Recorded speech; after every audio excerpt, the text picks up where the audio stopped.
was not in Star Wars. My Star Wars was Rocky. You didn't have the little Luke. Yeah, but Star Wars, I was into Rocky too, also, as well. Well, I didn't have time for Star Wars. I had the little figures. You have to make I had time Chewbacca. for Star Wars. I had a stormtrooper. You're not allowed to have Chewbacca and a stormtrooper if you don't understand.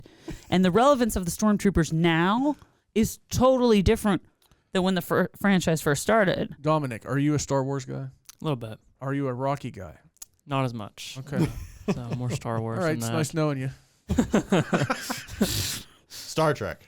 No, not at all. Stargate. Breaking Bad. Yeah. Yes. I am Butler Eagle Sports writer Derek Pyda, and here with me today are fellow sports writer Brendan Howe and Eagle Sports editor Jake Merda Adams. This is Season 2 of the Alter Eagles Eye on Sports.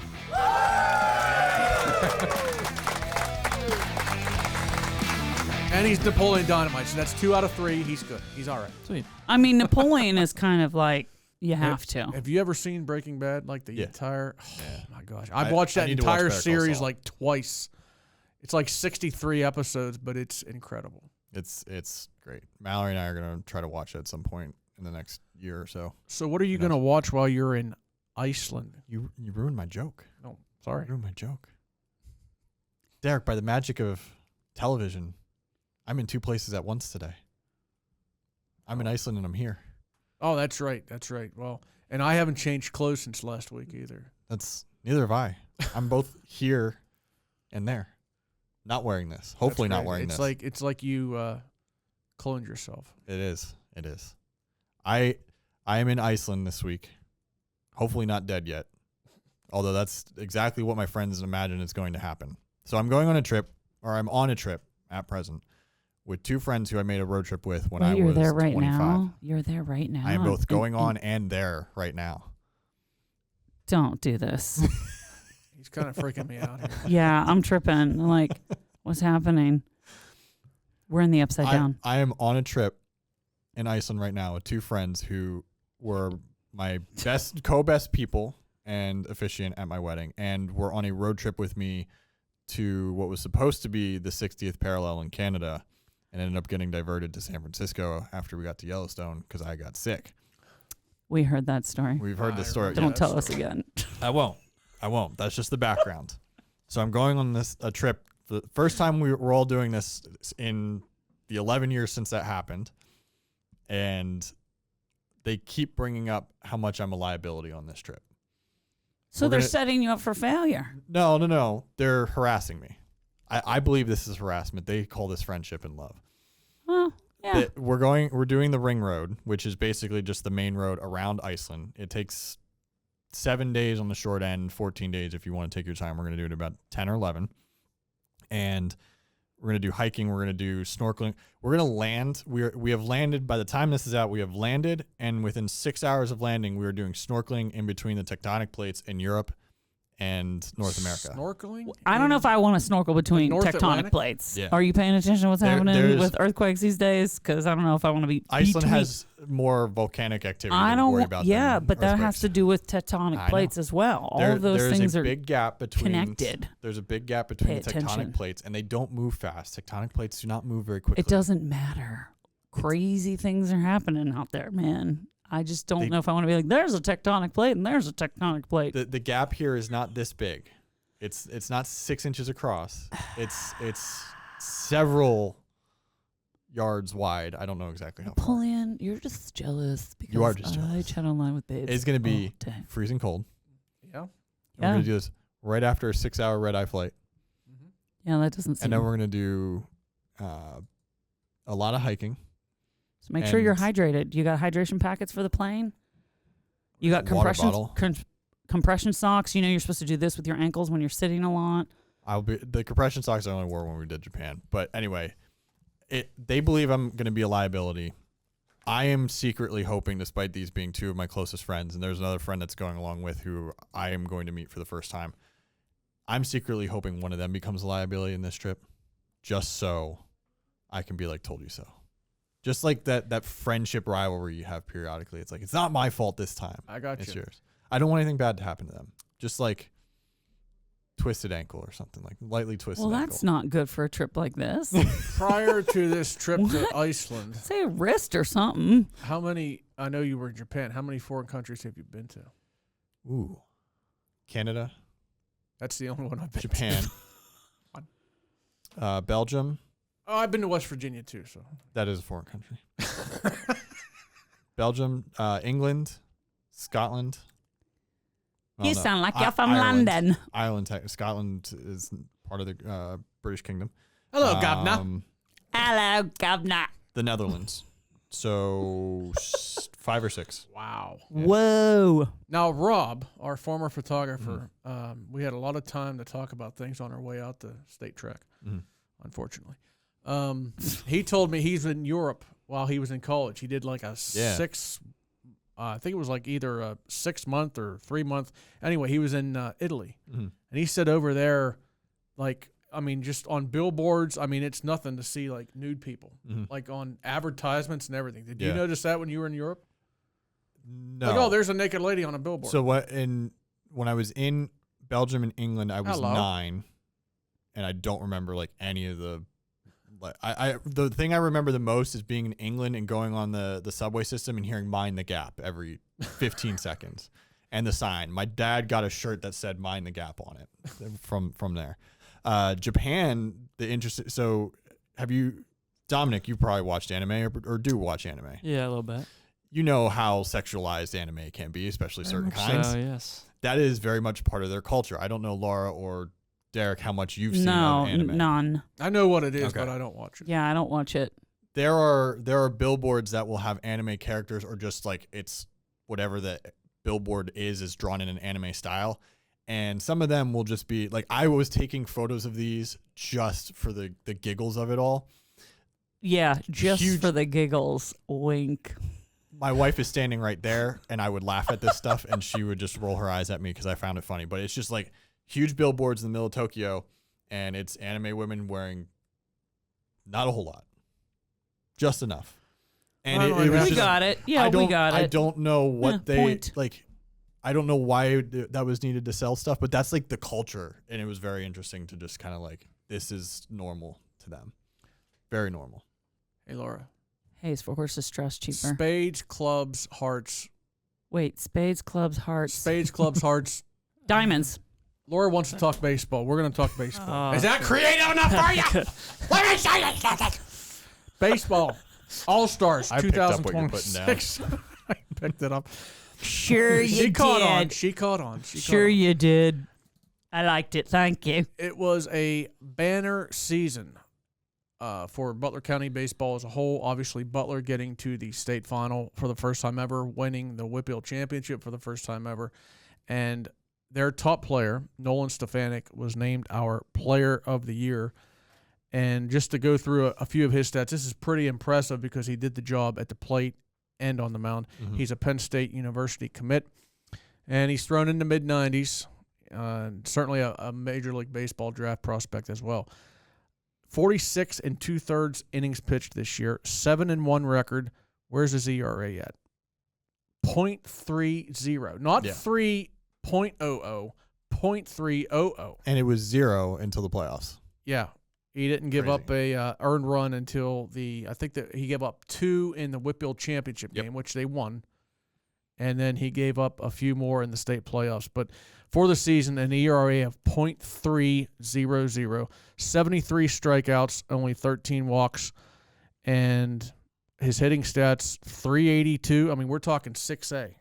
That's a very impressive average for 6A. 511 OPS. OBP, on base OB percentage. on base percent. Oh, I thought OPS. I was looking at slugging there. Slugging was 603. Yep. And on base plus slugging was over 1.114. Yep. 2 home runs, hit with some power, 2 triples, 5 doubles. That's the reason. They also had Kyle Castile, who was a really good pitcher in his own right. But the reason we went with Nolan Stefanik as player of the year is because what he did on the mound and at the plate as a combination. A huge reason why Butler had such a great season and got to the state championship. Yeah. He might have, at worst, he was the number 2 pitcher in the county. At best, he was the number 1 or 1A with Kyle. and he was one of the top 4 or 5 hitters in the county, easy, like by your estimation. The only real knock on him is the performance he had in the state championship game where he gave up 5 earned runs. But there were a lot of errors in that game too. Butler committed a lot of weird defensive mistakes that they hadn't really had all year. Yeah. So confluence of things just played against him. Josh Forbes told our Brendan Howe a little bit ago as we were working on some of this stuff. The best way to describe that game, it was just the worst game of the season at the worst time possible. And that's pretty much what he told the coach. Josh Forbes told me right after the game. He said, you get here, you're obviously hoping to play your best game of the season, and it really stinks when it turns out to be one of your worst or the worst. I mean, I don't know the details on Butler's 3 other losses this year, but yeah, 5 errors. Mm-hmm. And I think Stefanik was only charged with 1 unearned run, but still, when you got a ground ball to wherever and the play's not made, maybe the guy that reaches base there when he comes around to score the way the rest of the inning plays out does not go down as an unearned run. But still, that's got to mess with a pitcher's mind when you're thinking to yourself, we should be out of the inning, and here I'm still trying to get the second or third out of the inning. So and we don't want to harp on the one bad game that he had. I mean, this is a season he had in which, like I said, through the regular season up until the WPIAL championship, he didn't give up a single earned run. I think only 2 unearned runs to that point. Kind of interesting, not sidearm, but a little bit 3/4 delivery he has. He has a really good fastball, like we mentioned, mid-90s. There's some really good off-speed stuff. He's a stud pitcher. I mean, and the front end or the back end of a 2-horse rotation that most teams in this state could not match. There was only 1 or 2, and I think they ran into one of them at one point in the state tournament. Any team would be lucky to have one of these guys, and they had 2 of them, and Nolan Stefanik, just phenomenal season for him. Just great year. Butler also well represented on our first team All-Stars, and we're going to run through that right now. Kason Barker, senior outfielder from Freeport. Trent Best, a junior first baseman from Butler. Gage Blystone, a junior pitcher and third baseman from Freeport. Ashton Bricker, a freshman utility player pitcher from Freeport. Kyle Castile, we already mentioned him, a senior pitcher from Butler. Maverick Clement, senior catcher from Butler. He's headed to Pitt. Dawson Cook, senior pitcher and shortstop from Montauk. Cole Johnston, a junior outfielder for Karnes City. Jacob Kunzman, a senior third baseman from Slippery Rock. Trey Schreckengost, a junior catcher from Freeport. Gavin Tola, a junior second baseman from Freeport. And Luke Whitfield, a junior shortstop from Freeport. I wanted to point one thing out about Cole Johnston. This is the 4th letter he earned this year. Mm-hmm. We know him as a football player. He had a great season as a quarterback last fall for the Gremlins. Played basketball, averaged almost a double-double. I think it was like 17 points and like 8.5 rebounds. Yeah. He made the state track championships on a relay team for Karnes City, so he contributed there. And on the baseball field, he hit 400 this year after, and I didn't realize this until I saw the note. I think it was either you or Brendan typed it up.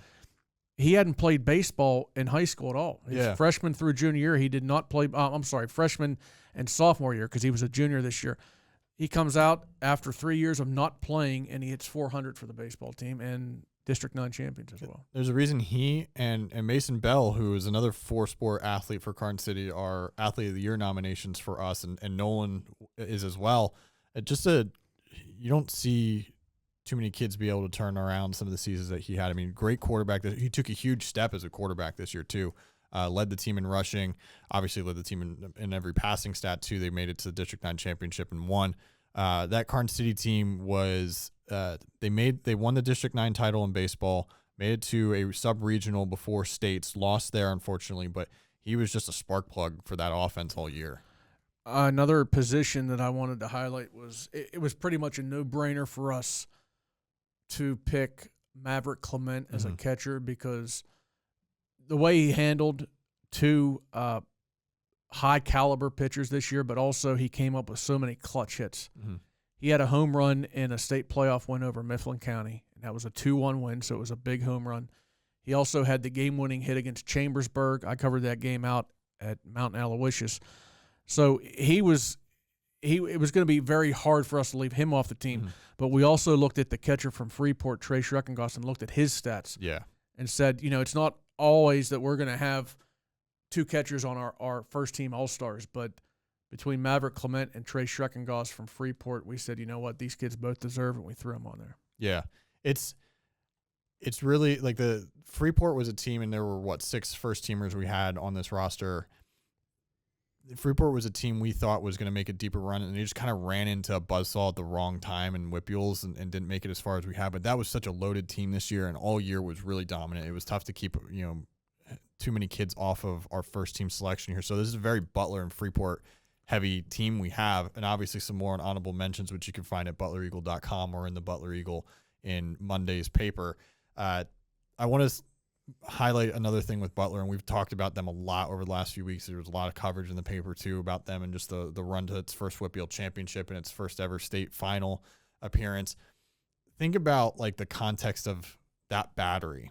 You have Nolan Stefanik, Penn State commit, and potential MLB draftee in the week of July 11th through the 13th is when the MLB draft will be 20 rounds. He's projected to potentially go in the later rounds if he gets enough of a signing bonus, is usually how this works, to leave Penn State.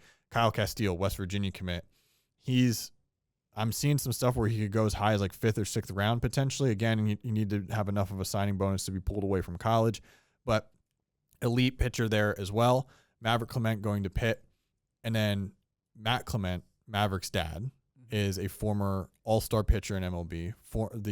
He was on that 92 Butler team, and that was the last one to ever make the state tournament when they made it to the state semifinals that year.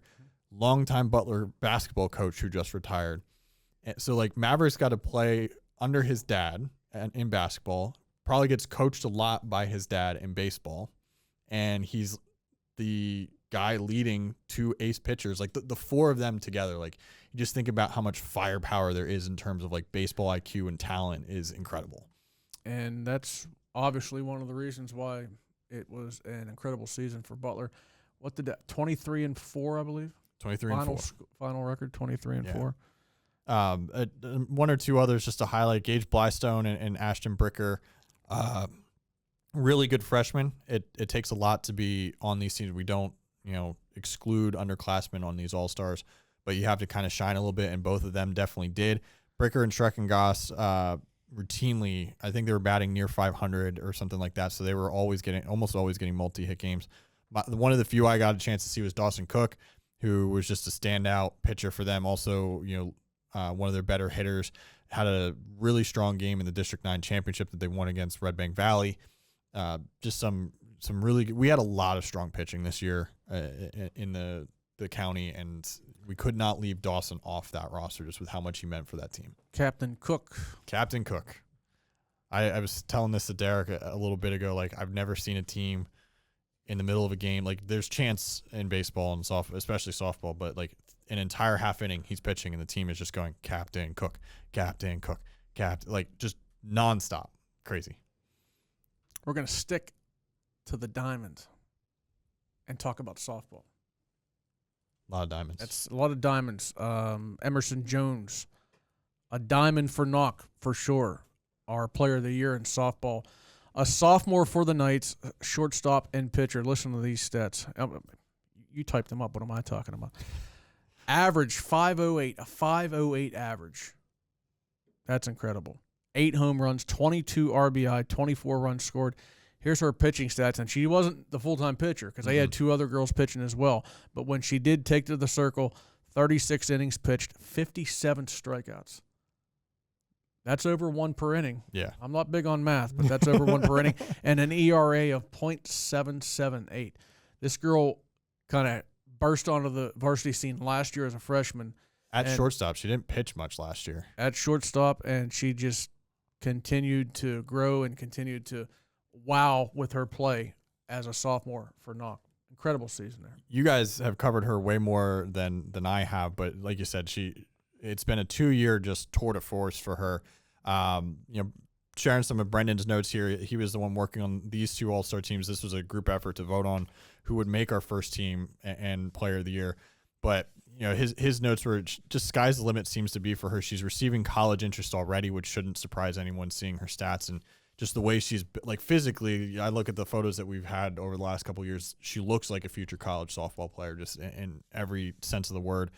Chris Gardner's got himself an anchor for the next 2 years on that roster that he can absolutely do some damage with. And we've seen how with some of our teams, how one player in softball can just carry a team so far. We had a ton of talent this year in the county when it came to softball, and that's why I think, including player of the year and first team, I think we have 15. Mm-hmm. A lot of times, I mean, did we try to keep it around like a regular lineup, but there were so many good players this year. And we're going to go through the first team now. So that includes Kennedy Brown from North Catholic, a junior pitcher for the Trojanettes. Addison Burrows, a senior pitcher, second baseman from Carn City. Marley Frazier, senior third baseman pitcher from Knock. Riley Geyer, a freshman third baseman and catcher from Seneca Valley. Nicole Huff, a junior shortstop for Carn City. Abby Kalkowski, senior pitcher, first base and outfielder for Seneca Valley. Mary Kotwicka, a sophomore shortstop and catcher for North Catholic. Sophia Lawrence, a freshman outfielder for Slippery Rock. Nev Miller, a senior catcher and third baseman for Seneca Valley. Emery Rice, a senior second baseman for Seneca Valley. Lily Staub, a senior catcher for Montauk. Alina Teakley, a senior third baseman outfielder for Knock. Julia Valasek, a junior left fielder catcher for Seneca Valley. And Paige Voles, a senior right fielder for Seneca Valley. I believe I only covered one regular season softball game this year. And that was in early April. It was Carn City against Montauk at SRU, and that was the game where I had recognized Nicole Huff's name like from past years because she's been playing since her freshman year. She just finished up her junior year. But this is the game where I was like, wow, that's a special player.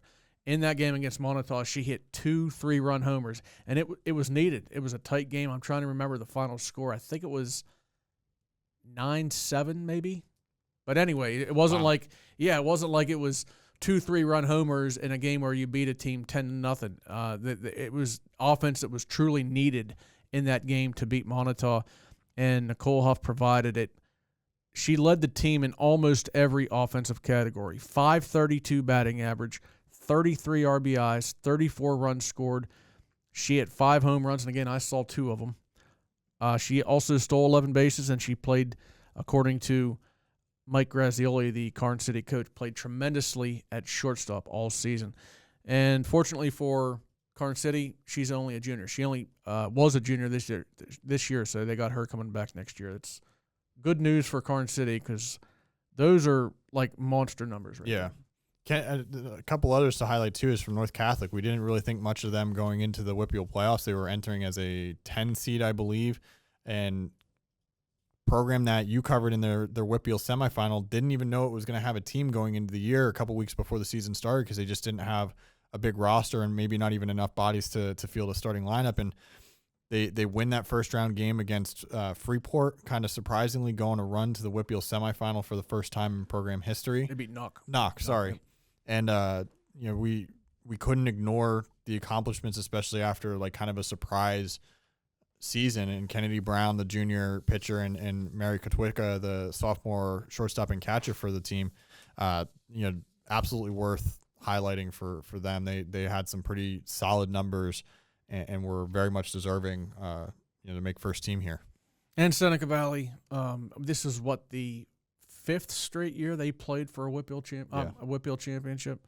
And, of course, in 6A, you either win the WPIAL and go to states or you lose and you go home. And, unfortunately, for Seneca Valley, they were on the short end of a game against Hempfield. But I'm trying to count up here. What do we got here, Jake? How many? I think they have 6 first-teamers. 1, 2, 3, 4, 5, 6. Yeah, it looks like 6. Yeah, 6. 6.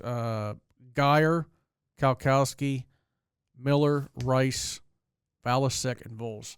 That's an incredibly strong program down there. Even though, Marlise Hames and her daughter graduated, they needed to find somebody to kind of step into the role of pitcher, and somebody could also hit at the plate. And Abby Kalkowski, great season, and she obviously earned her spot on the first team here. I just noticed this. I don't know why I didn't really spot it before when we were putting this team together. You're talking about how we have 2 starting catchers on our first team in baseball. We have 3 starting or part-time catchers in softball this year. It shows how much of the balance was shifted towards the infield this year in the softball team. I mean, with Lily Staub at Montauk and Neve Miller, the Seneca Valley catcher, who also could play some third base, and Wicca, like we mentioned a minute ago. 3 starting catchers, or at least partial catchers for softball here. Just we did struggle a little bit filling out outfield. There was not as much talent. The infield was just super loaded, especially in the middle of the defense there. But also kind of interesting to spot here the 3 catchers we had. Mars boys lacrosse is kind of an anomaly. I mean, you know this. Yeah. I mean, it's in general the best lacrosse is still played on the eastern side of the state. But then you look at Mars, and they just won, and you covered the game. They just won their 2nd state title in 5 seasons. Mm-hmm. And obviously, when you are able to win a WPIAL title, win a state title, that team's going to be well represented on any county all-star team. And Mars boys lacrosse actually had this year's Player of the Year for us, Grant Weaver, a senior midfielder, over 70 goals. I think I didn't write it down. I think he ended up with 74 goals this year. Okay. Over 50 assists, a USA Lacrosse All-American. He's headed to Grove City to play there. He actually told me the other night when I interviewed him for the Lacrosse Player of the Year story that he started playing hockey when he was 4 years old. Wow.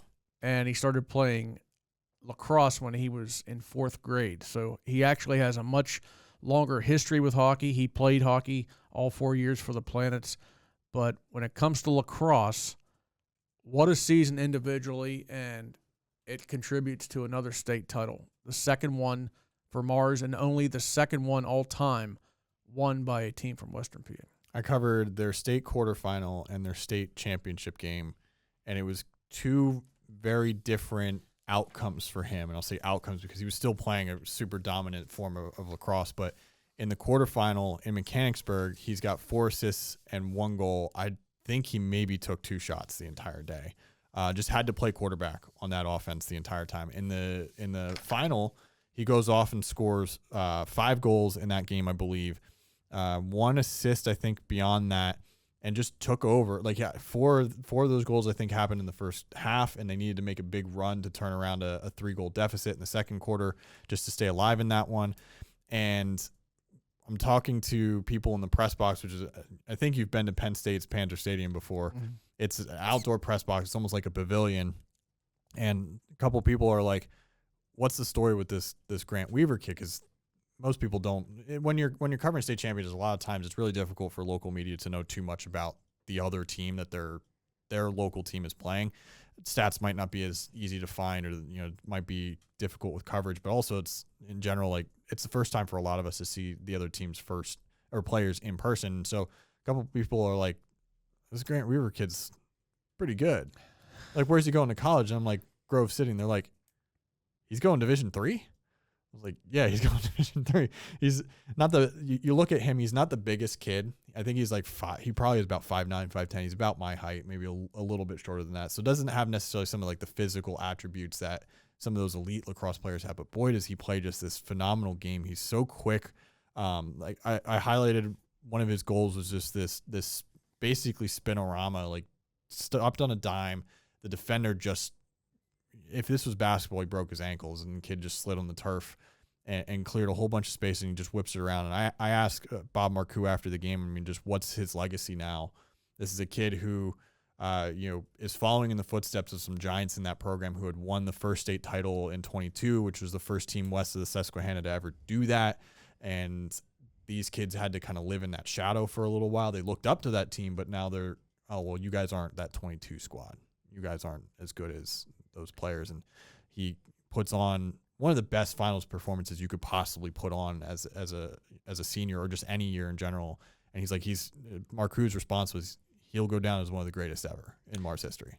I talked to him recently, and he told me that he had just finished up his 8th grade year when Mars won that state title in 22. So he came in as a freshman in 23, 24.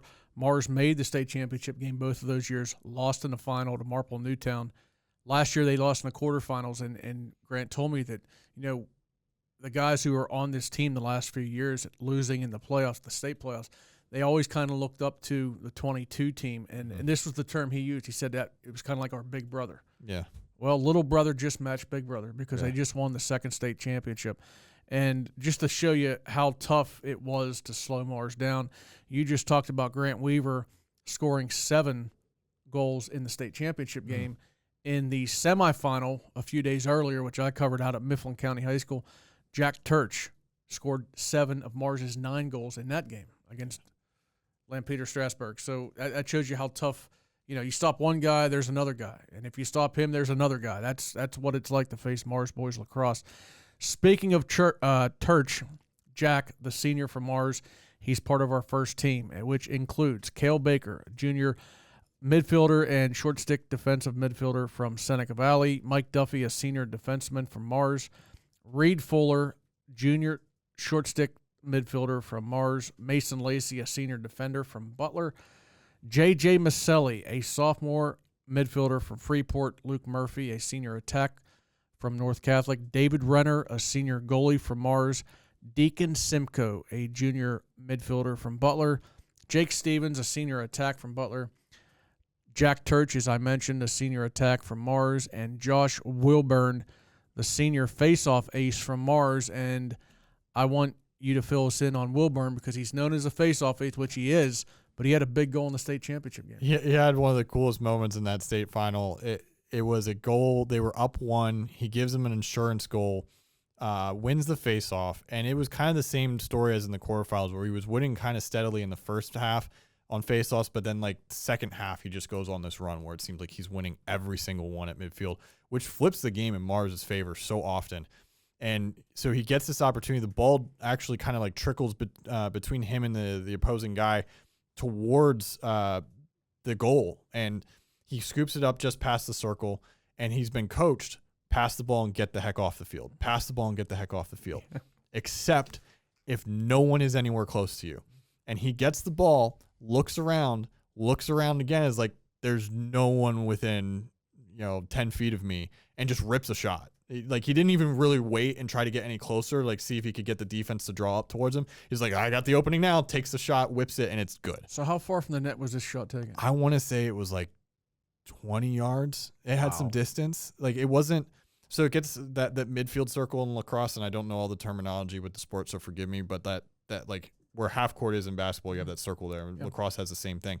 He got, I want to say 10 steps past that and then rips the shot off. There was some distance there. And you can, I'm sure that goalie, they do scouting reports on Mars. The coaches know what Mars has, and they're watching tape on Mars from their games all season. And Wilburn's winning face-offs, going off the field. The goalie, I guarantee you, he wasn't expecting that shot to come. He's the fifth guy in basketball who, like, the defense is told, like, don't guard him, just stay out. Like, you're not yelling shooter on defense, and then the guy drains like a key bucket from the corner, and you're just like, crap. But Wilburn's such a phenomenal face-off specialist. Like, he was deserving in and of itself there. But then he also had an assist in that final too. Another quick strike kind of situation where wins the face-off. There's a guy open, guy takes a shot, and it's in. Like, the way Mars played that game in that final, outside of the early start, I don't know if they could have drawn it up too much better. What they got, the looks they got, especially in that second half, were just like everything they could have hoped for. And with Mars, it's great players come through there, they do their thing, they graduate, and then there's just another batch right behind them. I mean, I remember in 2022, I can't remember all the names from that team, but I know one senior in particular. His name was Austin Cote. He graduated and helped the team win a state championship, graduated, and the very next year is when Grant Weaver and his group started to come through. So it's going to be interesting to see who the next group of leaders is for Mars. I do know from taking their game stats this year and covering them a few times, they have a kid who just finished his freshman year, Nate Caldwell, who scored over 30 goals. He's coming back, and as you mentioned earlier, David Renner ended up being their full-time goalkeeper late in the season. But during the regular season and the first couple rounds of the WPIAL playoffs, he split time with Luke Reinhardt, who is going to be a senior this coming season. Yeah. And so he has some experience in that, and that's going to prove valuable toward what Mars hopes is an 11th straight WPIAL championship. And they have another young Cote on the team too. Blake Cote. He had a couple goals in the state playoffs as well. Yeah, this will be a big shift, another generational shift for this program probably. But like you said, they seem to always have guys. They seem to retool, turn them out, and you talk to Bob Marcoux. It's not like they're getting these players who are like raw and they're finding a way to turn them into scorers or turn them into great defensive players at the high school level. These kids are playing high quality lacrosse at the lower levels, and so many of them, like Nate Caldwell this year, a freshman, are ready to contribute when they get to the varsity team, and that can't be understated. That's a huge reason for their success. Absolutely. Girls lacrosse.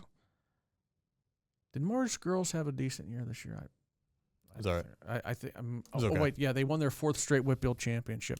So they're just like the boys. Got Laura. Just like the boys team, their players are going to dot our all-star team on the girls' side. And Anna McGrath is actually our player of the year. She is senior midfielder. These stats are pretty impressive because it shows she contributed in a lot of areas. 57 goals, 37 assists, 31 caused turnovers, 61 draw controls. Her twin sister, Tess, who is on our team, we'll mention her a little later, they moved from California just before their freshman year. And I asked her, I said, when I think of California, it's one state, but there's obviously different parts. Southern California, I could see lacrosse being big there. Mm-hmm. Northern California, like when you're like within maybe an hour of Oregon, I don't know if lacrosse is big there. I said, what part of California did you grow up in? She said, Southern California. And I said, I'm going to guess that lacrosse is big there. She said, yeah. We started playing when we were in the 6th grade, and when they moved to Pennsylvania, I guess this would be 4 years ago now, they were both, hopefully we can make an impact on the varsity team. Mm-hmm. I think they've made an impact. Yeah. Tess McGrath is really good, and her sister Anna is our player of the year. And they both helped Mars win 4 straight WPIAL championships. They are not playing in college. I was a little surprised at that. I thought they would be continuing their career at some point. Anna's not playing at Notre Dame. I asked her. She said no. Oh, interesting. Yep. I knew she was going there. Okay. I see what you're saying. I thought you knew for sure that she was playing. Yeah, she's not playing in college. She's going as a student. Okay, Yep. Interesting. I thought she was committed. As reason for going to college as a student. Well, but I agree with the athletics. I was also a college athlete. Yes, our lens is through the athletics side. I had to comment on your good. That was good. That was we got a sarcasm at its finest. We got a thumbs up from the producer. Good day for us. Got some mayonnaise for me.